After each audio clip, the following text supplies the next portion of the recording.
Happy Friday, everybody, and welcome to episode 30 of the Sneider Cut. I am your handsome host, as you can tell, Jeff Sneider, senior film reporter at Collider, and with me are my favorite guests in the history of the show. All due respect to everybody else. Justin Kroll, film reporter at Variety. Thanks for coming, buddy. What's up, dude? Man, I can't believe it's been like 6 weeks since I've done this podcast. It's crazy. Next week's May. That's what I was thinking about today. Like someone mentioned, I was like, holy shit. Time is just flying by or slowing to a crawl. So I guess first things first, how are you and yours? How have you been navigating this quarantine? It was, we're down to a routine now. I think that's, it's with the baby, like you do certain stuff. So kid's 3 months old now. So it's better than having like a kid that you have to entertain for like all day, a 5-year-old or something. That would be awful. But, he's got his nap times now. Basically like from 7 till 9 a.m. I'm helping out as much as I can. I have a call from 9 to 9:30. That's when I'll do their editorial meeting. Yeah. Like a conference call and like just see what the news is for the day. And basically I barely ever talk on that. So I'm like in my workout room on Peloton or something. And I have the call on. And I get that done for my day. So it's 2 birds with 1 stone. You got the Peloton, huh? Oh, that's been a lifesaver during No wonder you're looking so in shape, buddy. Well, if you look back, I have a reflex bag I just got too. So that's okay. I set that up on Wednesday. You got a hot tub over there? Or is it just a pool? The hot tub is right next. See where my dog is? You can see the little circular thing right there. Oh man, I'm breaking into your house tonight. Don't shoot any intruders in the backyard. Yeah, just give me a warning sign. And then it's from my wife does appreciate that I'm here to help, but she realizes I am working. So like, if there's like the kid has like a massive poop or like he's losing his mind, she usually is fine. And I know when I have off times too. This quarantine, it's been tough. I've been able to get a hold of people. Right. My sources have found ways where we can chat and all that stuff. That said, I'm still waiting a lot of times. So if I see she needs help, I'll do that. And then, between 5 and 6, I start cooking dinner, which is nice because I'm home and I can start prepping. So it's not as rushed when it used to be. And then once dinner's done, he's got like an hour and a half, 2 hours before we put him down. So there's we watch our shows that we both watch. He goes to bed at 8:30. We have a whole process where it's like a half an hour bedtime of bath and stuff. And then from 9 to 11, it's another shows. And then we're in bed and that's pretty much it. And I mean, you're living your life around a baby's sleep schedule, but has your own sleep schedule been affected with this pandemic? Because I've found that my hours are like totally different. You mean like when I wake up and stuff and like, falling asleep? I'm going to bed much later. Like I feel like I can't sleep. I mean, again, I have a kid. Like it all depends on how well your night's sleep. Like last night, I was, we'll get into it. But my routine also is like when I go to bed now, I'm not reading a book. I'm doing Quibi. Okay. So like after a third episode, we're definitely going to talk about Quibi later. Yeah. After my third episode last night, I could feel like the way you're reading a book and you feel yourself getting tired. I felt getting tired, so I put it down and rolled to sleep. Monday night, I got like 3 hours because once the kid was up, I couldn't fall. I was wide awake, so I went downstairs and finished a Netflix show or something. It all depends. Like, I try not to get my thoughts as much. My wife has a little bit more. Like she thinks about what's going on.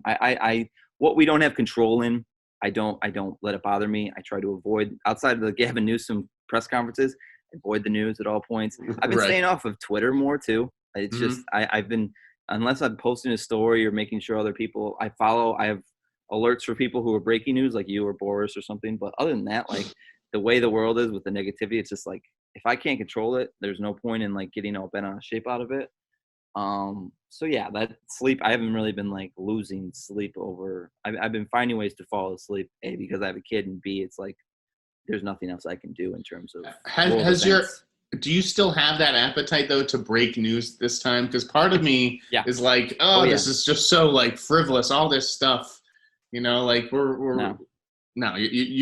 want to break the stories 24/7. So the first 2 weeks I was talking with people about what's appropriate. The first week was all triage, because it was just every production was shutting down. The agencies, like there was it's all like the instant what was happening because of this pandemic. Every story we wrote had coronavirus in it. Yeah, and I didn't need to worry about that, and I didn't have to worry about losing it because it wasn't as if Boris or you or Fleming were breaking that stuff. So I focused on that. It was like a ceasefire called. And then as things came along, I mean the thing that set, like, I texted you, like when Fleming broke the Ryan Gosling, Andy Weir thing, I was like, floodgates. There you go. It broke the dam. It gave us permission to report because I then had the go to the publicist and be like, Fleming's done this. I don't feel like I'm the bad guy. And I also feel like, the flattening the curve a little bit, it does feel like the doom and gloom of where it was 3 weeks ago.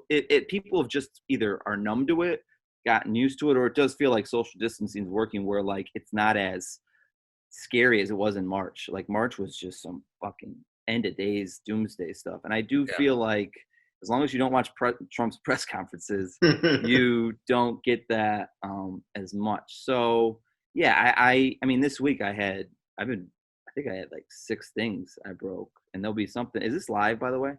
No. Okay. There'll be a good one at 10 o'clock that's going to happen. Oh, okay. Olivia Wilde's Don't Worry, Darling has a pretty good cast. Oh, you got that's awesome. Not exclusive, but the cast is, there's a fan favorite of ours. He's a fan of peanut butter. So, he's in it, which I thought was pretty awesome. But yeah, I've been, we still have to do the layoff stories. But I try my best to really, now that people are open to it, I mean, the thing is, I've still been getting leads left and right. The studios are still buying a ton of packages and putting writers. So from your perspective, the town is still conducting business, maybe not as usual, but there's no slowdown. There's still plenty of development deals. Yes. You're just not adding a production start date. I mean, I guess we can, do you want to just get into how this has affected the town as a segue? Let's do it. The biggest, me and Brent Lang wrote a thing about how these productions will get up and running. That was a good piece. And obviously the big important thing is scheduling for talent and all that stuff. With when I had Chris Pine in the Saint reboot, which I know is your new favorite film, you can't wait to see it. But with that, when I was talking to people around him, it was he's gonna do it. But the biggest thing with talent coming out of these things is you don't have a start date. Right. It's just they're gonna. Now the thing here is he's not attaching. He's going to close a deal where he would get paid once the production starts, but where it's attachment, there's no deal points. But for a main star like that, aren't they sort of building the production schedule around the cast, the main actor's schedule? Which ironically, he's also in this Olivia Wilde thing today. So now he's got two things in a week. So Chris is keeping busy when this all gets up and running again. But the thing that I've been breaking the most, that's been selling the most, is writers on films, directors on films. Those have been, because you can, if anything, it almost helps that they don't have this, because it's a TBD, they have this ability to get the script right, find the right cast. The Zoom meetings, I think the thing not the piece this week, but there was a piece a couple weeks ago about what kind of right after what people are doing. And Zoom meetings are a big thing. I think I said Anna Taylor-Joy and George Miller met for Furiosa. Right, yeah, that was a good little nugget. He's meeting with several actresses, but he's but that's what they've been doing. And I'm sure I know Gosling is doing that with directors right now for his Hail Mary film. They're doing Zooms. And, it's odd. You get used to it. This is what I've been doing to meet with friends the last couple of weeks, is FaceTime calls and stuff like that. So the key here with all this stuff is production start dates. In terms of productions themselves, it's a Wild West. And it's, a lot of it has to do with testing until I think it seems like, we're progressing with the antibody stuff, but until they have something you really can't be this won't happen all year, because this is changing fluidly and all stuff. But at the same time, to be well, we're going to get something up and running by June is just, that's crazy. So my sources had sort of indicated that production, they were trying to resume for July. You don't think that's doable? No, I do. I think that's the earliest. Cold brew. Delicious. I think it's doable. I think June is probably out of.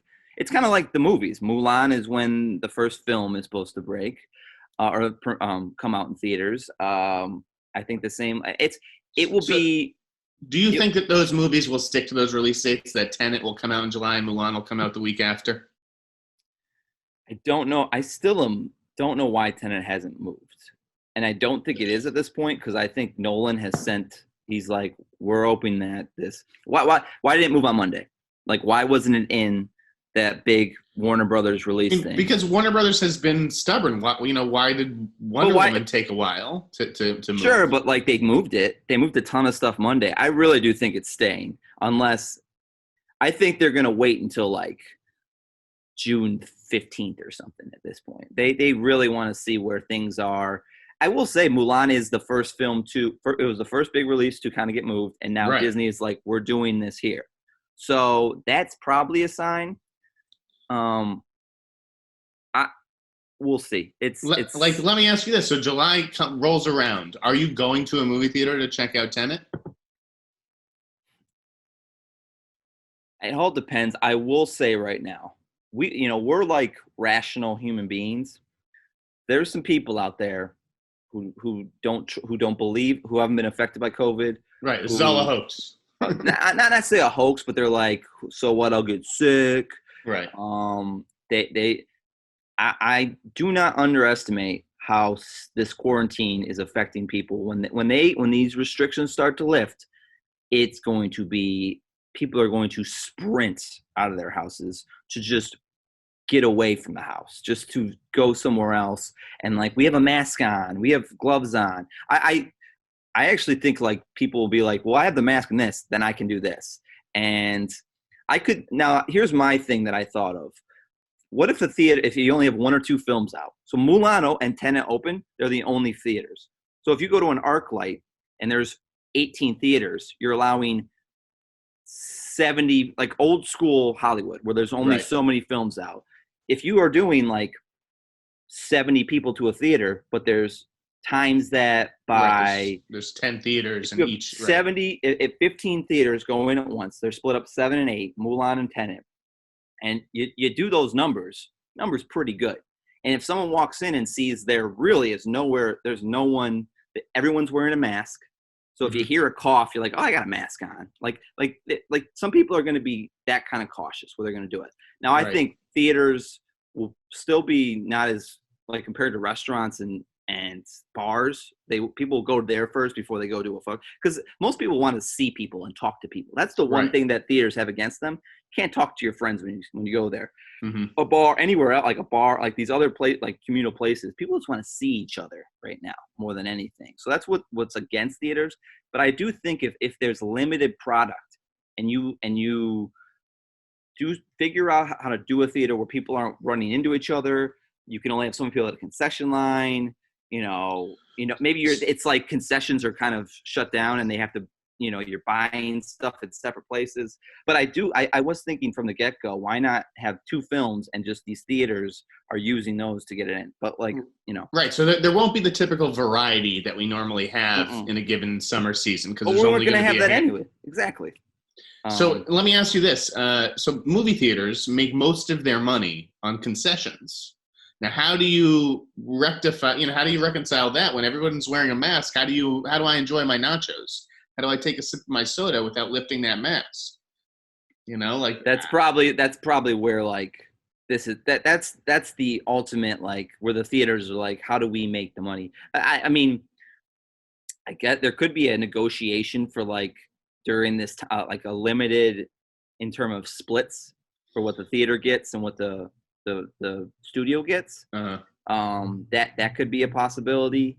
Where the theater gets more than their typical cut, you're saying? Yeah, I mean, I mean, that will be, but like I will say this, like, you're gonna have to eat and drink in a restaurant too, so you're gonna have to move your mask everywhere. You're gonna have to move that mask, so it may just be.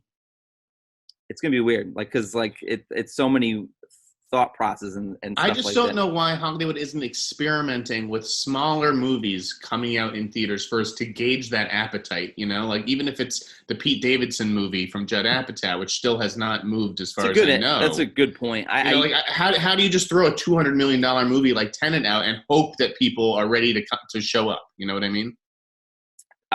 It's a great point. I think they're doing that because there's always the thought that those types of films will eventually could just end up could just end up on a streaming service of some sort or something like that. Judd Apatow would have a absolute conniption if his next movie ended up on Peacock. That's not going to happen. But I don't know. Maybe they still will. It's the thing is we're still too early to be we're definitely going to this thing. Right. If something happens in the month of May where you can start getting sports, these testings really do start and they figured it out, you would hope, if Gavin Newsom comes out and says Memorial Day weekend is now, we're going to slowly open so that by 4th of July, we're feeling normal again. You would think by then everyone who has a business type of situation is all right, we got to start getting a plan going and then go from there. So I feel like July 4th is the day that America will be reborn and we'll all feel a lot comfortable. Maybe I'm being optimistic. I also thought we were told that the summer, when things get hotter, that the virus can't live in heat. That's the thing is we have, we don't know anything about it.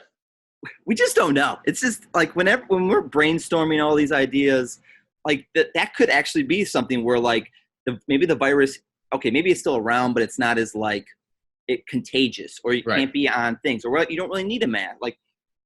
It seems like Fauci and all these guys have a new thing. The bottom line is we are still in a season where I don't know about, and it's 90 here obviously, but back east it's still in the 50s. It's still coolish, so that where it could live. When we get to those hotter things, I'm very curious of what happens in that front. So I don't know, man. It's just my thing is the slow reopen is Memorial Day, where it's you get the essential but not it's limited. It's and then by 4th of July you really start trying to see it, because bottom line, we got to open stuff up. It's just these bailouts are only going to can only do so much. So the weird thing is I think we're still a month away from really having any type of grasp of if we're if this is in for the long haul, or we actually can start getting back to business. But it's crazy to say, though, that we're a month away from Memorial Day. That's bananas to me. I know.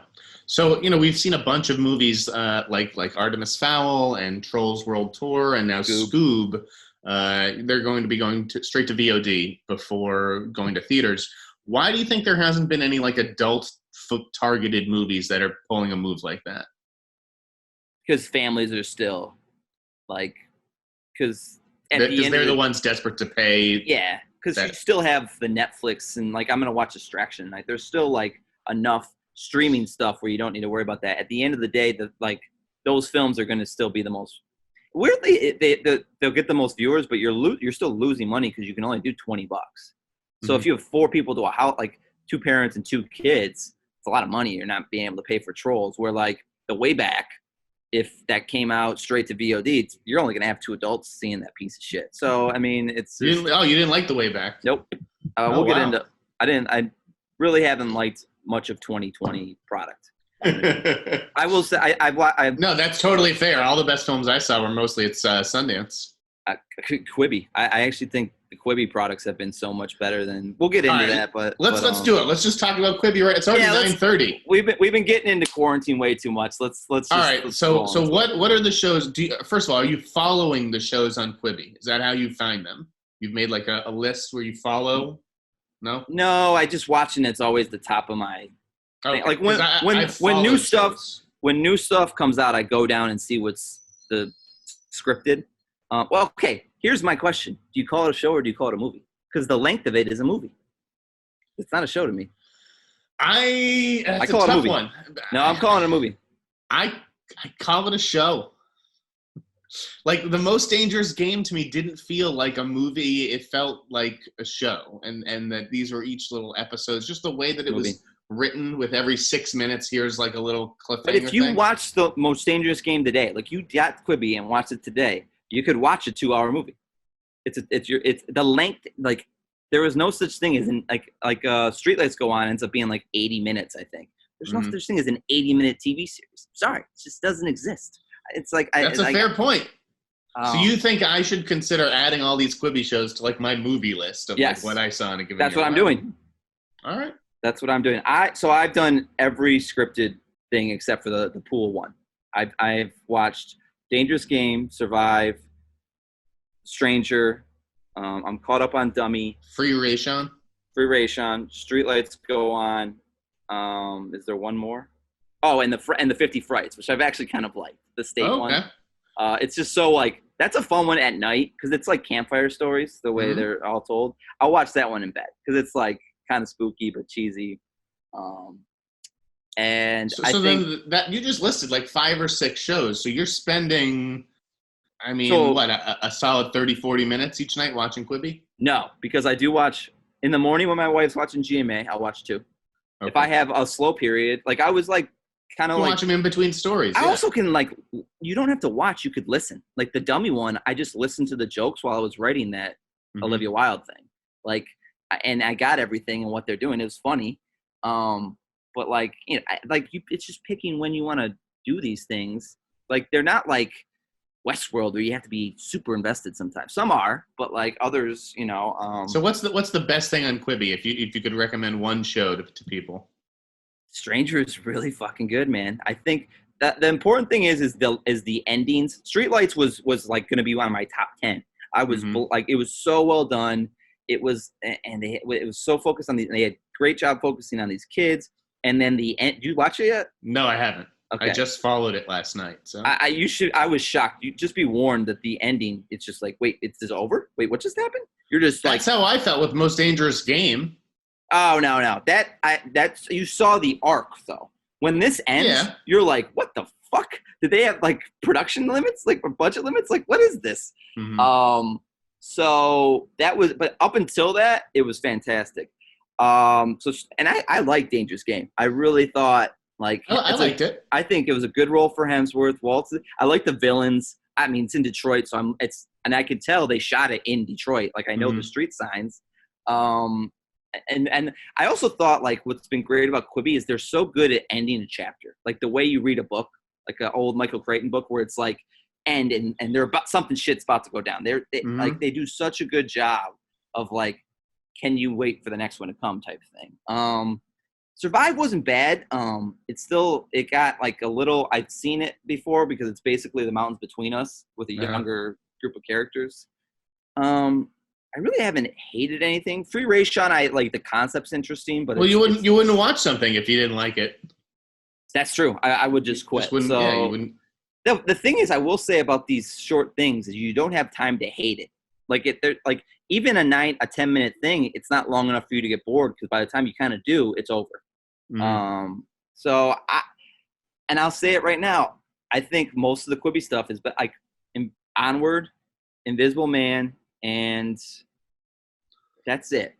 Underwater, I didn't mind. I actually thought it fit what it was doing. And we discussed how, like, the first – like, it kind of goes off the rails the last 30 minutes. But, like, up until there, like, I was impressed with how they, like, managed everything. Birds of Prey, a mess. Kathy Ann should have never directed that. It was just it was just all – like, it was just trying to be so cute. I did not care for it. Bad Boys for Life is one of the worst films I've seen because I was such a Bad Boys guy. What they did – Martin Lawrence should retire. He is like he's cooked. He's cooked. It's not good, man. It's like there's a reason why he's not working as much anymore because he was just so. It's just so off-putting. The twist with like the bad guy is. Can we say spoilers? Yeah, I don't. The fact he's his son is so ridiculous. The like witch doctor shit. The witch doctor stuff was stupid, but I had fun with it. To me, it was a guilty pleasure. I like seeing those two guys together. I was so embarrassed that Way Back was a meh. Bloodshot. Talk about a film where they're like, you have this much money and they used all their money for the last 10 minutes of the movie. The rest of it's like, what is this? Like, it's just when people like lose their mind over Vin Diesel, always cracks me up because at time outside of Fast and Furious, everything else he's involved with is dog crap. Did you like The Gentleman? No. Okay. I thought that was a Guy Ritchie mess. That was like, what am I watching here? It's just like all downhill garbage. I've been able to catch up a lot. Big Time Adolescence I liked. The Pete Davidson thing. Spencer Confidential was okay. I have all my list of stuff right here. Hold on. Did you watch the Hugh Jackman movie yet, Bad Education? I'm saving it. That's the thing I'm doing now. Right. Is I've looked at the premiere dates, and I'm like, okay, like Sunday nights are going to be pretty full. We'll have Last Dance for a while. I'm still watching Westworld. You have the Mark Ruffalo show, Billions. I may even start Penny Dreadful just to have something. Oh, I heard it's bad. Whatever. What the fuck are you going to watch? West Wing reruns? Like, I've been watching a ton of old shows. Like I will tell you, man, when we get to Seinfeld. May, I don't want to watch new stuff or old stuff. I get when I know what's coming, I've seen old stuff already. There's not, outside of The Americans, I'm pretty caught up on my old stuff. So, have you watched the new Steve Carell show, by the way, on Netflix? Not yet. Is it good? We're under embargo. So. Okay. I'm starting Defending Jacob, so that will keep me interested for Fridays. Okay. You have the Eddie. You have Hollywood, which I haven't watched the Eddie or Hollywood. Like, I can't bring myself to get amped for them. I don't know if I am. Like, I can't get excited for them. I've had them for a month. I haven't looked at them. May is going to be bleak. You're going to have Capone. Like, think of all the films. Like, Netflix isn't releasing a lot of movies next month. They're like the TV shows. It's like the binge stuff. It's like Eddie, Hollywood, and Homecoming, and the Christina You're Dead to Me, or the whatever. It's second season of that. But like, Black AF, I finished that in like 10 seconds. What I want to know is, where is Amazon in this? Where is Amazon releasing anything? Unreal. I mean, Hulu too needs to be releasing a little bit more. I know they have the FX stuff. I liked Mrs. America has been really good so far. But Bad Education. I do want to watch that. So I'm saving my stuff for when they come out, just so I have it. Bad Education is tomorrow. Extraction's tonight. I've spread all these movies out that I can make it till Memorial Day and it's seeing something new. I do not want to watch old stuff. I just can't do it. It's like, I need new shit. I will say, I get it. as someone who had a baby, like, I caught up on everything. Like, now I'm like, the Assistant, Rhythm Section, and Call the Wild are the only films that were theatrical that I haven't seen. Right. I'm actually looking forward to The Assistant. I'm looking forward to Rhythm Section. I got back on Ozark. I quit it, and since I had nothing to watch, I started, liked it. 000 was great. We talked about that. TV's been pretty good.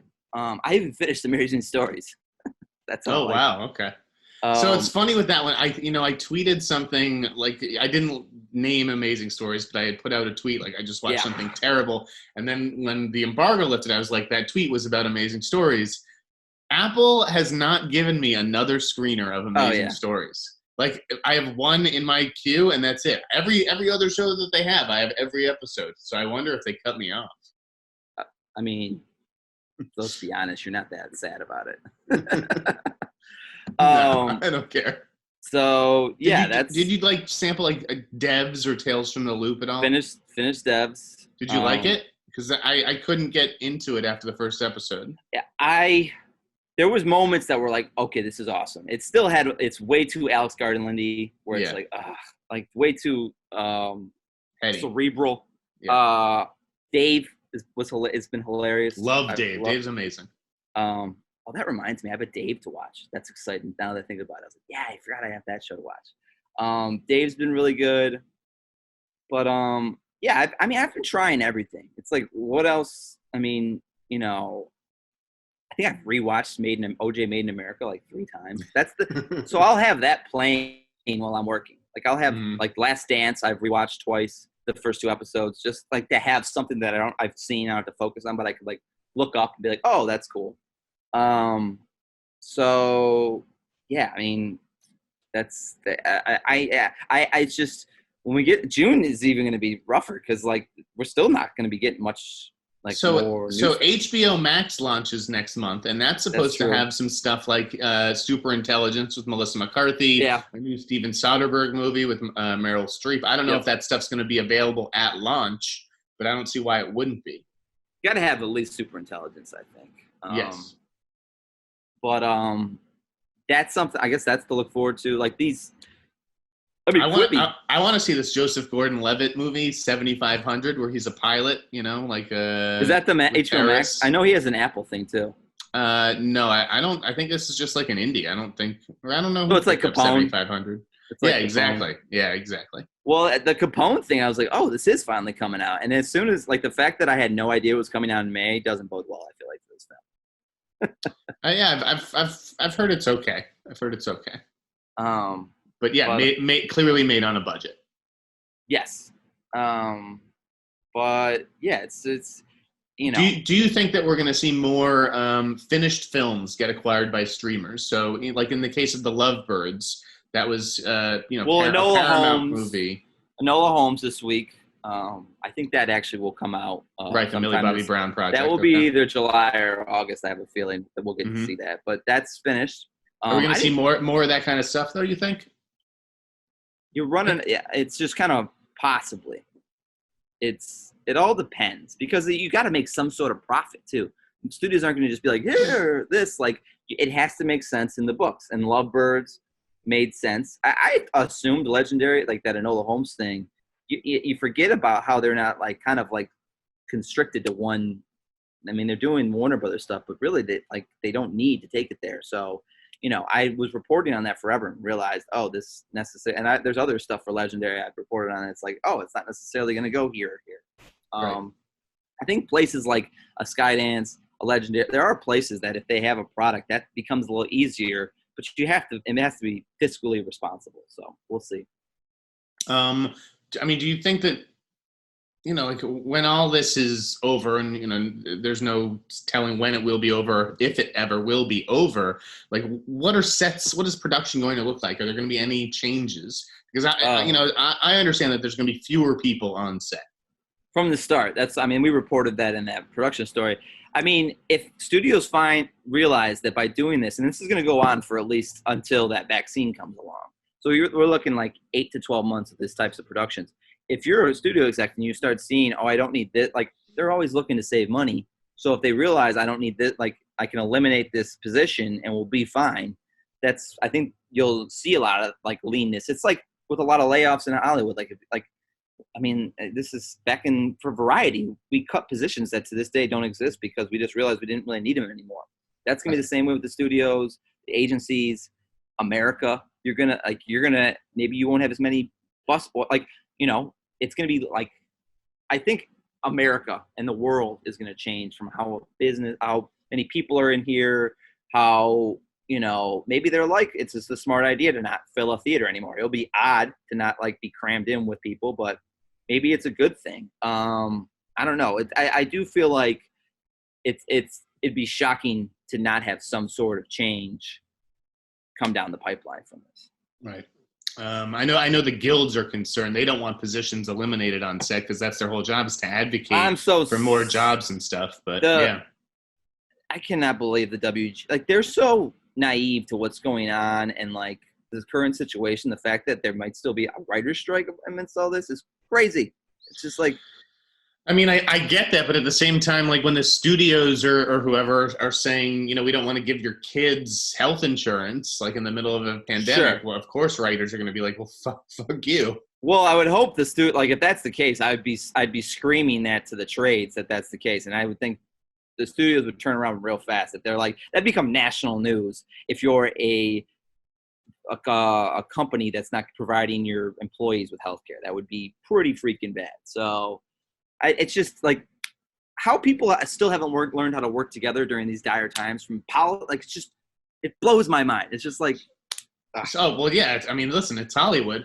But that's like the Writers Guild and the studios and them. But yeah. What about, the agency battle? Because, I mean, do you feel like writers, are they missing their agents? Are they missing out on work and opportunities because they don't have agents? I also feel like under the table they're talking. Like, I mean that's definitely happening. The secret thing they've learned to do is just get a producing credit and you can hire your agent back because then you're a multi-hyphenate and you don't have to fire them. It's only people that are strictly writers that are not doing that. But so that's what they've been tiptoeing around. I'm still surprised. Like the guys that are running that strike are just we sticking to our guns here, and no one has really stood up against it. And they need to come from the writer's side.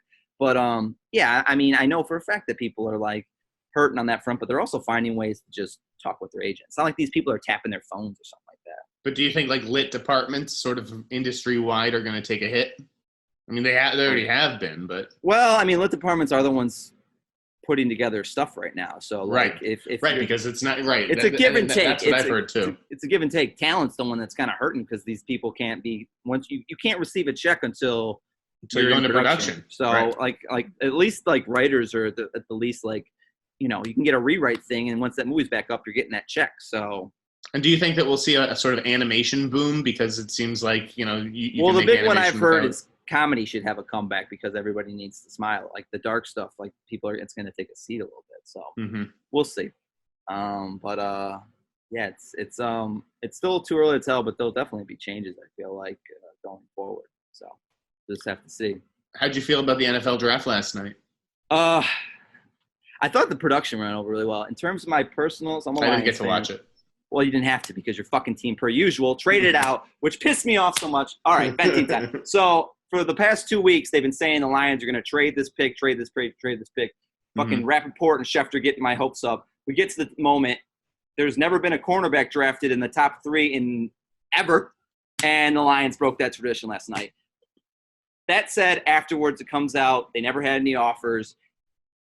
So I like the guy. I've always been on Jeffrey Okudah. I think he's a shutdown ball hawking dude that tackles like a safety.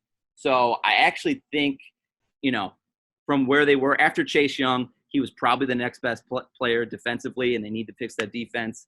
It's just today they have the 35th, the 67th, and the 83rd. They need to make sure those 3 guys are also starters. So if you don't get extra picks from the trade, which is what I wanted, that's what needs to happen. So we'll see. But yeah, I mean, it is what it is. SOL, same old Lions. I would have liked to have seen the Patriots draft Jordan Love, but the Packers. Now that will be interesting because I love it because Aaron Rodgers is going to throw a fucking hissy fit. It's going to be amazing, and I love it. The Packers are in turmoil. That was the best part of the fucking draft. That was definitely an interesting pick. But yeah, Bill traded down. Especially when Rodgers is on Pat McAfee's show going, yeah, I hope they give me some weapons, and they get a fucking backup quarterback who probably won't play next year. All right, dude. I don't know. What's the biggest thing you miss after all this quarantine stuff? Meeting, talking to people in person, going to a bar and just having a beer and watching a sporting event. I miss sports. That's what's great. Like this week we had the Last Dance and the draft, and everybody was like, it couldn't come fast enough. So I miss sports. It's just I miss playing basketball on Saturdays. I'm getting out of shape over here. Yeah, I have a virtual circuit with our buddy Chris on Sunday. We're gonna hit the bag and stuff like that with our computers on, so that'll be fun. Okay.